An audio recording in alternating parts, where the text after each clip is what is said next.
Hey, Ginger, good evening. This is John Falcone calling. How are you? I'm good. How are you doing? I'm doing very well, thank you. Thank you so much for having me. I mean, this is going to be good. So. Absolutely. So I got a message from the PR guy that said Metallica loving surgeon finds God, launches ambitious Christian rock concept album. Still with me? You know, and I'm like, okay, that's he knows I'll bite at that. So I got some information, but um just kind of describe like where you came to your journey to God, because I know that's where this concept album started, was when you found God, or when you accepted Christ, however you want to say it. Yeah. So I'm curious as to how that road led to you. I mean, I'm just curious how that started first. Well, growing up, I was kind of a good kid. I did well in sports and school and music and everything, but I was just a lost person, sort of in denial, I guess.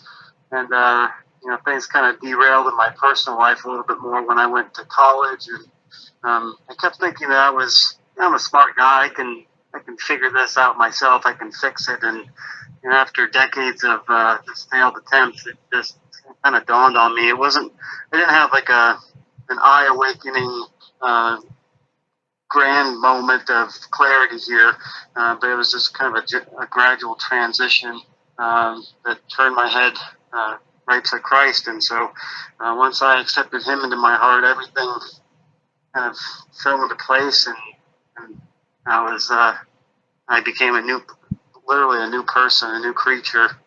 And this ministry is a little bit of a result of that. Well, it is. It's literally, it just completely turns everything on its ear. As far as your perspective on everything. Having that security, having that center and that balance in your spiritual life. It makes everything else. You know, the anxiety that you have or whatever. I mean, everything, there's an answer, Absolutely. and it's kind of nice. Although, you are a surgeon, so a lot of doctors think they know everything, but now you really do. No, well, I don't know. I I'm don't just know kidding. about that, but. No, I'm joking. I have a few friends that are doctors, so but that's so cool though that you weren't that lost. You ended up becoming a vascular trauma surgeon, a cancer surgeon. Is that correct? Yeah, I'm kind of labeled more broadly as a general surgeon, but I do a lot of cancer operations, and I do some trauma and blood vessel surgery. But most of the time, the things I'm doing are gallbladder operations, hernia repair, an appendix, or some sort of a perforation repair. And yeah, it's a lot of fun. Oh, I can't even imagine doing your job. I've been on the other end of the knife too many times. For me to even, I love my doctors. I truly like bake them baked goods, everything, like anything they want, because it is so scary. I mean, I'm not worried about my life after death. I just want to either be alive or with him. I don't want to be incapacitated and on life support, or you would like to live through the surgery. So there's a little scary aspect when it comes to being on the other end. So I mean, Yeah. you have a unique opportunity to I know a friend of mine that's a surgeon that literally asks every person he operates on, and I don't know how he gets away with it, but he asks every person he operates on if he can pray with them. And he said sometimes things get busy and there's no time. He gets rushed, and you know how things go when schedules get behind or whatever, and he doesn't have that moment to talk to the patient right before they go back. But he said he could count on one hand how many times he's been refused, and he said every other time they want me to pray with them. And Yeah, and that is something that I try to incorporate in my practice. I wish I was a little bit more bold in my being proactive about that with it every takes patient. time. But yeah, I think so. But I know the patients that I do pray with preoperatively, postoperatively, you know, they do appreciate it, and I have never been refused. I just I'm not afraid of that, but you know, I'm growing in my boldness every day, I think. So what is your music background? Because you did have music background before you did this project, right? Yes, I sort of started in two instruments, I guess. I'd say the trumpet and vocals. And so when I was a kid, I was a pretty good singer. I was in an opera when I was a lead character in an opera when I was a boy soprano, and I participated in a whole bunch of area and regional choruses and choirs and groups and things like that. And I also played the trumpet, I'm more classically trained as a professional trumpet player.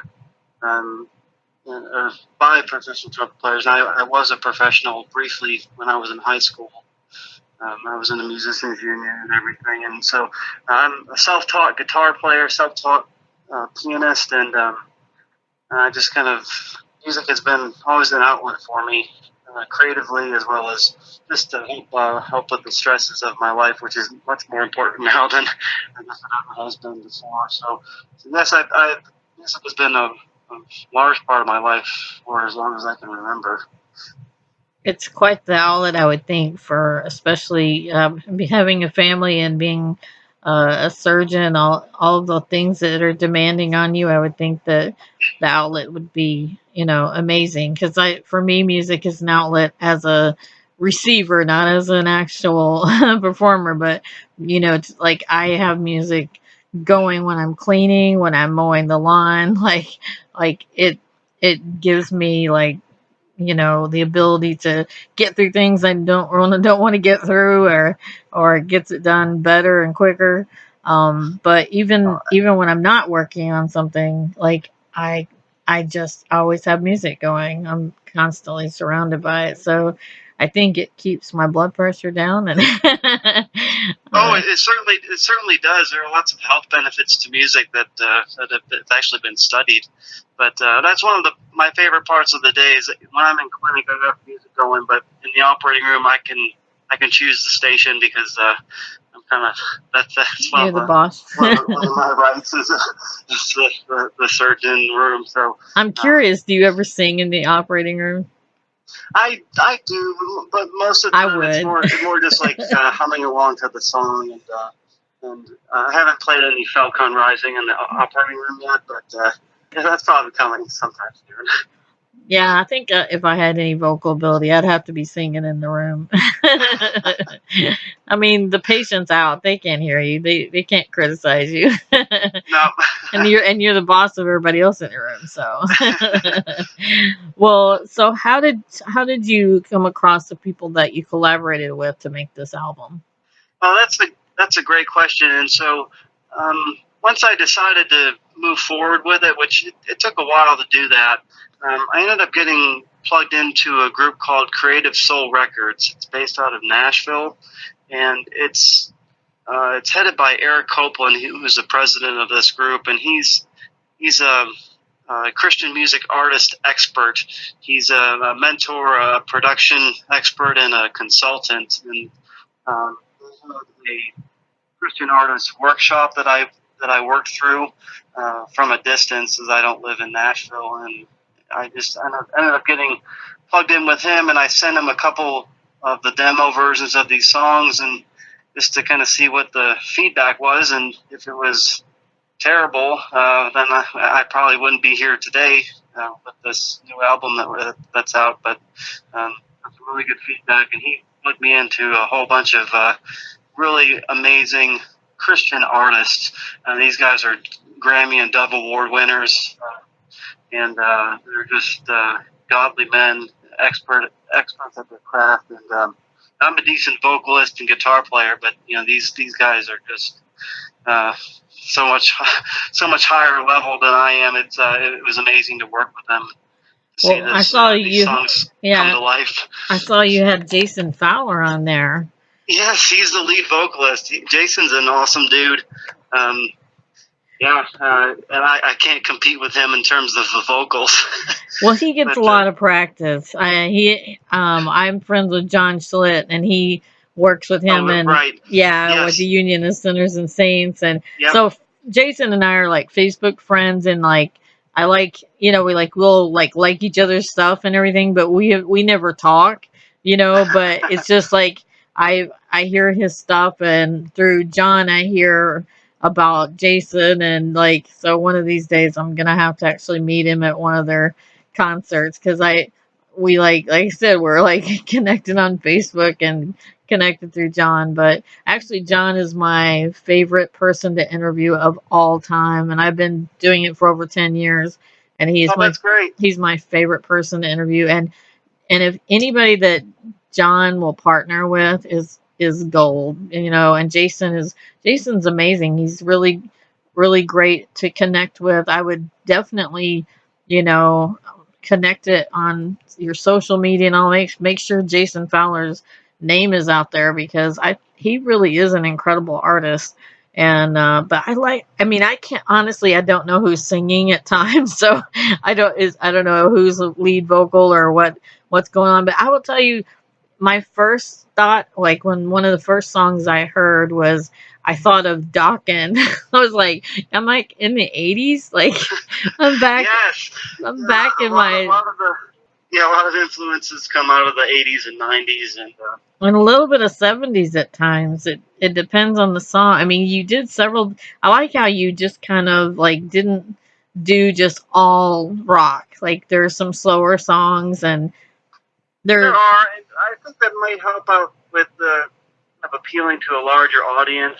But I generally don't like listening to albums where every song sounds the same. It's straight 4/4, very distorted. And I think a little bit of variety, it gives a break, and it adds a nice flow, I think, to the record, and it might reach more people. I mean, that's the whole purpose of this ministry, is to get the music out there to help draw people to Christ, to fulfill the Great Commission, as in outlined in Matthew 28. So thank you for that compliment about the variety. I love it. Yeah, I mean, it reminded me at times, one of them I was like, this sounds like Boston. No, then I was like, then I'd go back to an 80s band, but I like that retro sound is just really cool. It's retro, but like there's some things that they're doing with the music that, it's not totally committing to the older era. It's just it's a unique album, because I can't define it, and I think that's cool when you can't really pinpoint exactly what kind of rock it is. Yeah, and I think that's good, but there are also people out there that will critique the album in that way, saying pick a genre and go with it. I get it, but this album is sort of my heart on disc kind of thing, and I love it. Right, so well, at the end of the day, you have to write, record, do everything led by God, led by His Spirit, and then whatever happens from there is how it's supposed to happen. I mean, some things are going to hit big, and overnight things are going to happen for people, but the Christian music industry is still an industry, and it's pour out into people. And whatever God says, He may not, He may have one person in mind for an album, and it is worth it to do that. But really, just you just have to follow God's leading, and He will open doors that no one else can naturally open, and people will tell you there's no way that can happen. And then, but you're already, Jason can be a really great guide. He is, he's already doing very well by himself as like kind of an independent thing, and I think he could be a real great sounding board to help, with a lot of things. But just, I really like the album. We're we're gonna start playing some of your stuff. I like that the sound of that particular song. That's one I would play. That's one of the ones I would have picked for sure. Yeah. The four that we kind of did a little bit of research on included track 1, which is called Brother, track 3, which we talked about, track 4, which is called I Never Knew You, and then the last one was track 6, called My Stronghold. Yeah, I Never Knew You. Now that's a slower one, isn't it? No, that is that's kind of like an AC/DC metal song, very much in your face, and it's about just going through the motions as a Christian and how that can. That's about Matthew 27, isn't it? Yeah. Depart from me, I never knew you. Yes, exactly. Yeah, that is the hook of the song. Yeah, Matthew 7:13 through 23 is the Bible verse associated with the verses associated with that one. So. And you did that with each song, correct? You took a Bible verse and kind of went with that. Each one has at least one Bible verse. My stronghold has the entirety of Psalm 51. But as a music minister, I think it's biblically sound and based off of the good book, just as any ministry should, I think. I want to know, what is the biggest thing that people notice different about you once you made that change in your life? Like, people that were around you, is there anything that people noticed right away? Or I'm curious, because it's been I got saved when I was 7, so I've been a believer for over 40 years. So I'm like, I'm always curious to hear, like, as an adult, I really kind of, I'm glad I was a believer at a young age, but at the same time, like, as an adult, I would love to have that, conversion feeling, of what it was like to change as an adult. But yeah, and so I think, again, I've been kind of a quote unquote good person most of my life, but I think if it'd be a combination of things that go in and come out of my mouth, I guess I would say. So, I used to have I'd say an alcohol problem, so that went away, and so that's no longer a problem. I used to be pretty angry, and I used to swear a lot,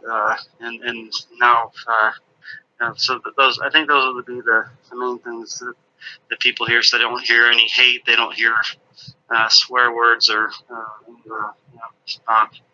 I don't need to drink a bottle till it's empty or anything like that anymore. And so I think those are probably the more.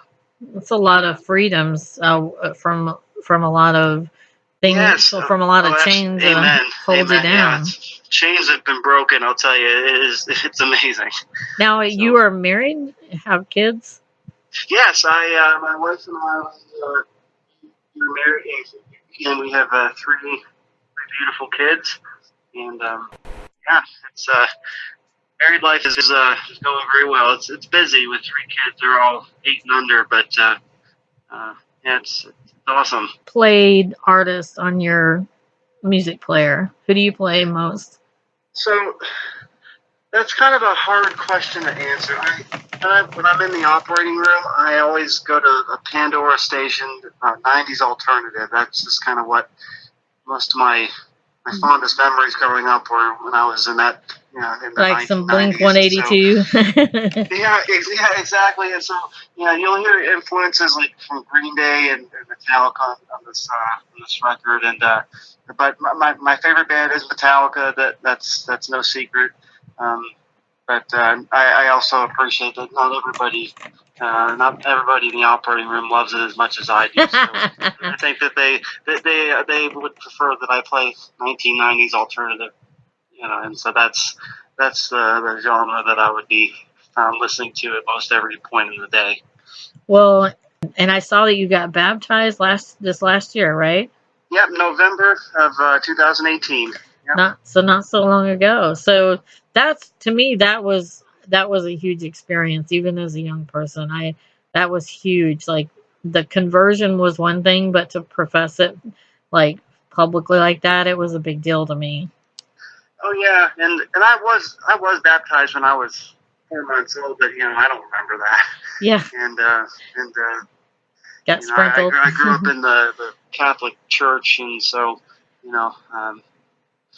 anyway, that's, Well, I had it done where my heart was in at this time, and so that meant so much. Well, like I grew up in a Baptist church, and a lot of them now, they sprinkle water on them, and they call it a dedication. They don't consider it a baptism, so they kind of do something similar, but it's like a baptism. It's just some Baptist churches. So some churches and Protestant churches still do something similar like that. It's Yeah. basically a dedication of the parents to the baby. It's not the baby doing it. So, this, Yeah, we've had a couple of our kids dedicated, and hopefully they'll be baptized. yeah, and then when it happens, don't be surprised if they're 7. Like all 3 of my kids were about 7 years old, and they don't have a complete understanding of it, but they have enough understanding of it that you got to take them seriously